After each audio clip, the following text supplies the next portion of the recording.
Hi, എല്ലാവർക്കും നമസ്കാരം. അപ്പോൾ നമുക്ക് ചെമ്പനീർ പൂവിലെ സച്ചിയുടെയും രേവതിയുടെയും നാളത്തെ നല്ലൊരു കഥ കേൾക്കാം.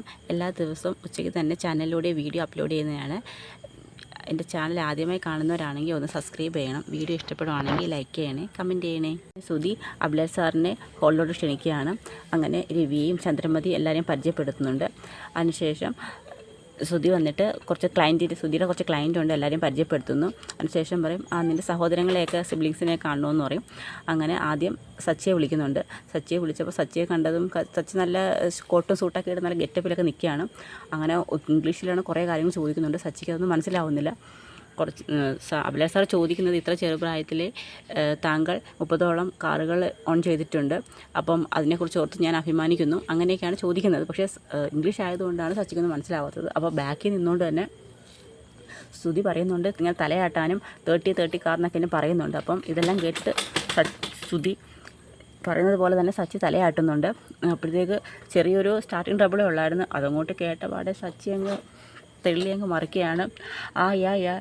ഇപ്പോൾ എനിക്ക് 30ഓളം കാറുകളുണ്ട്, എനിക്കിനി 20ഓളം കാറുകളും കൂടി ഓൺ ചെയ്യണം. പിന്നെ ഒരുപാട് കൊട്ടേഷൻസ് വരുന്നുണ്ട്, എനിക്ക് സമയമില്ലാത്തതുകൊണ്ടാണ്. പിന്നെ ഈ വർഷം തന്നെ ഇന്ത്യയിൽ മൊത്തത്തിൽ ട്രാവൽ ഏജൻസി തുടങ്ങണമെന്നാണ് എൻ്റെ ആഗ്രഹം. ഞാനിപ്പം സമയമില്ലാത്ത സമയത്ത് ഇപ്പോൾ വന്നതാണ്. ഞാൻ കഴിഞ്ഞ ആഴ്ച ജപ്പാനിലായിരുന്നു. ഇപ്പോൾ ഇവിടെ ഫംഗ്ഷൻ നടക്കുന്നതുകൊണ്ടാണ് ഞാൻ ഓടി വന്നത് എന്നൊക്കെയങ്ങ് പറയും. ഇങ്ങനെയൊക്കെ പറയുകയാണ്. ഇതെല്ലാം കേട്ടപ്പോഴത്തേക്ക് നമ്മുടെ ശ്രുതിയും രേവതിയൊക്കെ അന്തം വിട്ട് നിൽക്കുകയാണ്. ഒന്നും മിണ്ടാതിരുന്ന ആളങ്ങ് അങ്ങ് മറിക്കുകയാണ്. ശ്രീകാന്തിനെ കാണുന്നുണ്ട്. ശ്രീകാന്തിൻ്റെ അടുത്തും സംസാരിക്കുന്നുണ്ട്. ഇത്ര ചെറുപ്രായത്തിലെ ശ്രീകാന്ത് ഒരു വലിയ 2 റെസ്റ്റോറൻറ്റ് ഓണർ എന്നൊക്കെ ആയല്ലോ, അതൊക്കെ വലിയ കഴിവാണ്. ഇത്ര ചെറുപ്രായത്തിൽ ബിസിനസ്സിനോടുള്ള ഡെഡിക്കേഷൻ കൊണ്ടാണ് ഇതൊക്കെ സാധ്യമായെന്നൊക്കെ പറഞ്ഞ് അങ്ങ് ഒരുപാട് അഭിനന്ദിക്കുകയാണ്. അതിനുശേഷം രവിയെ കണ്ട് സംസാരിക്കുന്നു. താങ്കൾ വളരെയധികം യങ്ങാണല്ലോ എന്നൊക്കെ പറയുന്നുണ്ട്. അത് പിന്നെ എൻ്റെ ഡാഡി അല്ലേ എന്നൊക്കെ പറഞ്ഞുകൊണ്ട് സുധി പറയുന്നു. അതിനുശേഷം രവിയെടുത്ത് പറയാൻ 2 വാക്ക് നിങ്ങൾ സംസാരിക്കാൻ പറയും. അങ്ങനെ രവി കുടുംബ ബന്ധങ്ങളെക്കുറിച്ചും മക്കളെ വളർത്തുന്നതിനെക്കുറിച്ചും ഒക്കെ നല്ല രീതിയിൽ സംസാരിക്കുന്നുണ്ട്. ഇതൊക്കെ കേട്ടങ്ങ് അഭിലാഷ് സാറും ഇമ്പ്രസ് ആവുകയാണ്. രവിയുടെ സംസാരത്തിന് ശേഷം അഭിലാഷ് സാറ് സുധിയെടുത്ത് പറയും, സുധി, ഞാൻ നിനക്ക് വേറെ ഗിഫ്റ്റ് തരുന്നുണ്ട്. എന്താ സാർ?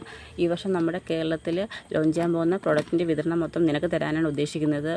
അപ്പോഴേക്കും ഇത് കേൾക്കുമ്പോൾ നമ്മുടെ സുധിക്കും വലിയ സന്തോഷമാവും. ചന്ദ്രയൊക്കെ അങ്ങ് നല്ല സന്തോഷത്തിലാണ്. അപ്പോഴത്തേക്ക് പറയും, ഭയങ്കര ഹഗ്ഗിയൊക്കെ ചെയ്യും.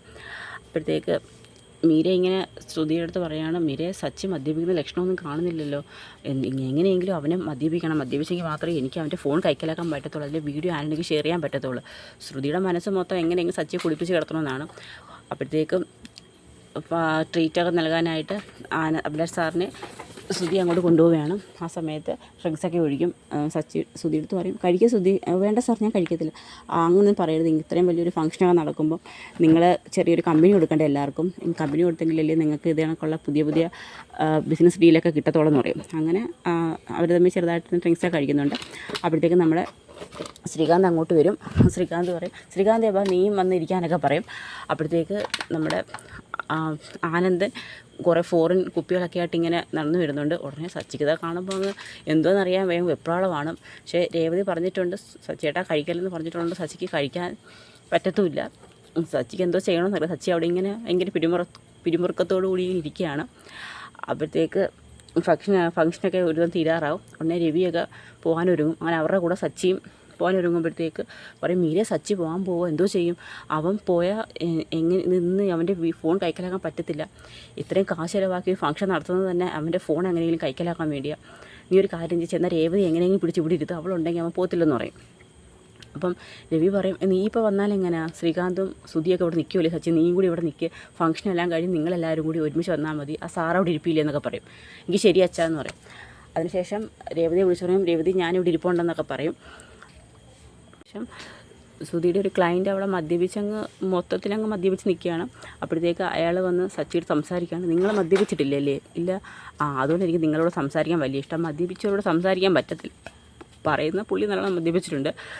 ഓണർ എനിക്ക് മദ്യപിക്കാതിരിക്കുന്നവരോട് സംസാരിക്കുന്നത് കൂടുതൽ ഇഷ്ടമെന്നാണ്. അയാളിരുന്നങ്ങ് സച്ചി അങ്ങ് ഇറിറ്റേറ്റ് ചെയ്യുകയാണ്. സച്ചിക്ക് അങ്ങ് ശല്യം സഹിക്കാൻ അങ്ങനെ സച്ചിയെ ടേബിളിൽ നിന്നിട്ട് മാറി ഇരിക്കും. കുറച്ച് കഴിഞ്ഞിട്ട് അയാൾ പിന്നെയും വരും. ഇയാളെ കൊണ്ട് സഹിക്കാൻ പറ്റുന്നില്ലല്ലോ ശല്യമെന്ന് പറയും. അപ്പോഴത്തേക്ക് ശ്രീകാന്ത് വന്നിട്ട് പറയും, സച്ചിയേട്ടൻ എന്തൊരു മാറിയിരിക്കുന്നു, ഇയാളെ കൊണ്ട് ഭയങ്കര ശല്യപാടാ എന്ന് പറയും. വാളാ സച്ചി നമുക്ക് 2 കഴിക്കാമെന്നൊക്കെ പറയും. എന്നെ പറയും വേണ്ട നീ കുടിച്ചോ, ഞാൻ കുടിക്കത്തില്ലെന്ന് പറയും. അങ്ങനെ സച്ചി മാറി പിന്നെ ഇരിക്കണം. ഇയാൾ പിന്നെയും വരും. ഇവിടെ എടോ ഞാൻ കഴിക്കാതിരിക്കുന്നുണ്ടല്ലേ താൻ എൻ്റെ അടുത്ത് ഇങ്ങനെ വരുന്നത്, ഒരു കാര്യം ചെയ്യുക ഇപ്പോൾ ശരിയാക്കി തരാമെന്ന് പറഞ്ഞുകൊണ്ട് അവിടെ ഇരിക്കുന്ന ഒരു വലിയൊരു കുപ്പി ഉള്ള മദ്യം എല്ലാം കൂടി സച്ചി എടുത്തും കുടിക്കും. അപ്പോഴത്തേക്ക് സച്ചി നല്ലോണം അങ്ങ് ബോധമില്ലാതെ അങ്ങ് നിന്നങ്ങ് ആടുകയാണ്. അത് കാണുന്ന ശ്രുതിക്ക് അങ്ങ് ഭയങ്കര സന്തോഷമാവും. കുടിച്ച് സച്ചി അങ്ങ് ഓഫായിപ്പോൾ മയങ്ങി അങ്ങ് വീഴുകയാണ്. അപ്പോഴത്തേക്ക് നമ്മുടെ എന്തുവായിരുന്നു മീരയും ശ്രുതിയും കൂടി ഓടി വന്ന് നോക്കുമ്പോഴത്തേക്ക് സച്ചി അവിടെ കുടിച്ചങ്ങ് ഇരിക്കുന്ന സീനാണ് കാണുന്നത്. അപ്പോൾ അവിടെയാണ് നമ്മുടെ നാളത്തെ കഥ അവസാനിക്കുന്നത്. അപ്പോൾ മദ്യപിച്ച് ബോധം കെട്ട് കിടക്കുന്ന സച്ചിയുടെ കയ്യിൽ നിന്ന് ശ്രുതി ഫോൺ കൈക്കലാക്കും. അതിലെ വീഡിയോ ആൻ്റണി ഷെയർ ചെയ്യും. അപ്പോൾ അതിൻ്റെ വരും വിശേഷങ്ങളൊക്കെയാണ് നമ്മൾ ഇനിയുള്ള ദിവസങ്ങളിൽ കാണാൻ പോകുന്നത്. അപ്പോൾ വീഡിയോ ഇഷ്ടമായ എല്ലാവരും സപ്പോർട്ട് ചെയ്യണം. എല്ലാവർക്കും ഒരു ശുഭരാത്രി നേരുന്നു. നന്ദി.